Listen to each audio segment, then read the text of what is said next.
देखिए, क्योंकि चुनाव के अंदर सभी कार्यकर्ताओं ने मजबूती से काम किया है और सभी से बैठ करके उनसे चर्चा जो जिम्मेवारी जिस कार्यकर्ता को मिली थी और उन्होंने जो नीचे काम किए हैं उसके बारे में चर्चा हो रही है।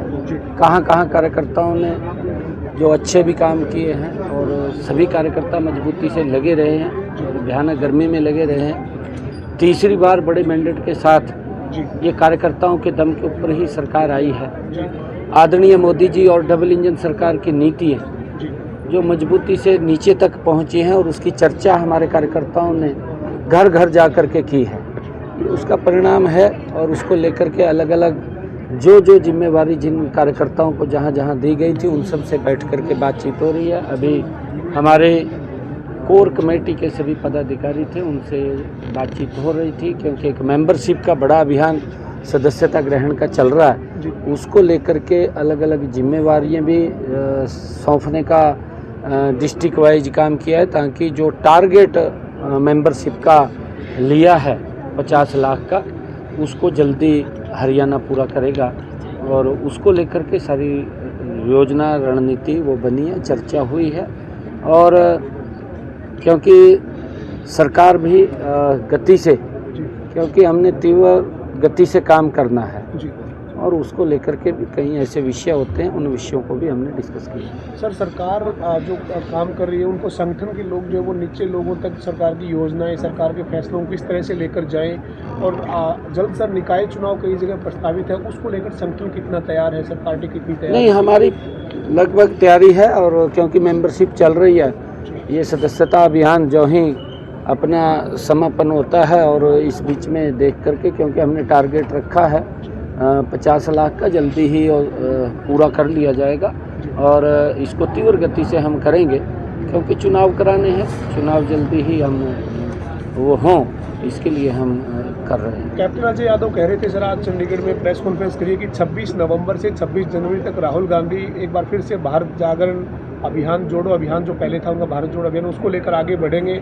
जातिगत जनगणना हो, इसको लेकर देश को जागरूक किया जाएगा और आज जो वो पूरे देश में जाएंगे। 2 महीने का ये उन्होंने अपना कार्यक्रम कांग्रेस ने बनाया है सर, और जातिगत जनगणना की बात कांग्रेस बार बार करती है सर, आप क्या कहेंगे सर? देखिए, क्योंकि मेरा जो मानना है, कांग्रेस 50-55 साल तक सत्ता में रही है और कांग्रेस ने जो अपेक्षाएं देश को कांग्रेस से थी वो पूरी नहीं कर पाई। उन्होंने बेशक अपनी अपेक्षाएं पूरी कर ली हों, कांग्रेस के नेताओं ने, कांग्रेस के लोगों ने, उन्होंने शायद अपनी अपेक्षाएं पूरी कर ली हों, परंतु देश को जो अपेक्षाएं थी उससे देश वंचित रहा है। अभाव था हर चीज़ का। ये कैप्टन साहब को भी मैं तो आप सब से कहूँगा कि आप सब जागरूक पत्रकार हैं, जब ये लोग इस प्रकार की बात करते हैं तो उनसे जरूर पूछना चाहिए। जब सड़कों का भी अभाव था इनके समय के अंदर, गैस का भी अभाव था, विकास का भी अभाव था, सड़कें भी नहीं बनती थी, मेडिकल कॉलेजों का भी, हेल्थ का भी अभाव था, एजुकेशन का भी अभाव था इनके समय के अंदर। परंतु क्योंकि जब देश ने इनको देख लिया है, कांग्रेस पार्टी को, और उनको नकार दिया है, जब इनको नकारा है तो इनको फिर इस प्रकार की बातें याद आती हैं कि ध्यान डाइवर्ट करना है, जनगणना करानी है। भाई थारे को किसने रोक लिया था? 55 साल तक रहे हैं और ये भी मंत्री थे उस सरकार में, आवाज उठानी चाहिए थी भाई जी जनगणना कराई जाए। परंतु जब तो ऐसा लग रहा था अभी वोट तो ले लेते थे, पिछड़े का भी शोषण करते थे और एससी का भी शोषण करते थे, आम व्यक्ति का भी शोषण करते थे, तब तो ध्यान नहीं रहता था भी वोट दे रहे हमें। अब जब उन्होंने नकार दिया, अब कई प्रकार की बातें इनके ध्यान में आई। सर, झारखंड और महाराष्ट्र को लेकर क्या कहेंगे? आप भी चुनाव प्रचार में गए थे सर, वहाँ के लिए नतीजों के लिए कितना आश्वस्त है? हरियाणा का असर? नहीं, पूर्ण रूप से बिल्कुल। लोग देखिए, नीचे लोग इस बात को पूरे अवगत हैं कि मोदी जी ने जो काम किए हैं उसको कोई नकार नहीं सकता पूरे देश के अंदर, क्योंकि इतने ज़बरदस्त काम हुए हैं कि पहली बार ये सरकार गरीब के घर में पहुंची है।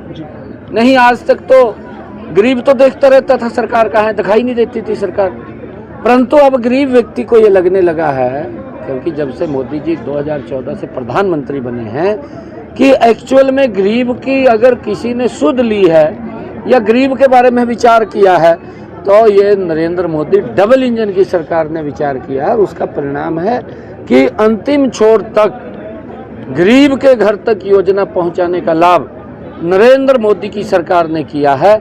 जहां स्टेट के अंदर डबल इंजन की सरकार नहीं है, किसी अन्य दल की सरकार है, वो तो वहाँ के लोगों को भी उन सुविधाओं से वंचित रखते हैं जो सुविधाएं नरेंद्र मोदी जी भेजते हैं। उसका उदाहरण है, आप पश्चिम बंगाल में देखिए, पंजाब हमारे पड़ोस में है, आप देखिए पंजाब के अंदर भी बहुत सारी योजनाएं वो नहीं मिल पा रही लोगों को, लोग उनसे वंचित हैं और ये लोग अपनी राजनीति को घुमाते रहते हैं, वोट लेते रहते हैं। कई योजनाएं तो हिमाचल के अंदर भी, क्योंकि वायदे तो करे हैं कांग्रेस ने, वायदे तो किसी ने रोका नहीं, परंतु पूरे नहीं किए, वायदे करके वोट ले लिया और फिर उनका शोषण करा।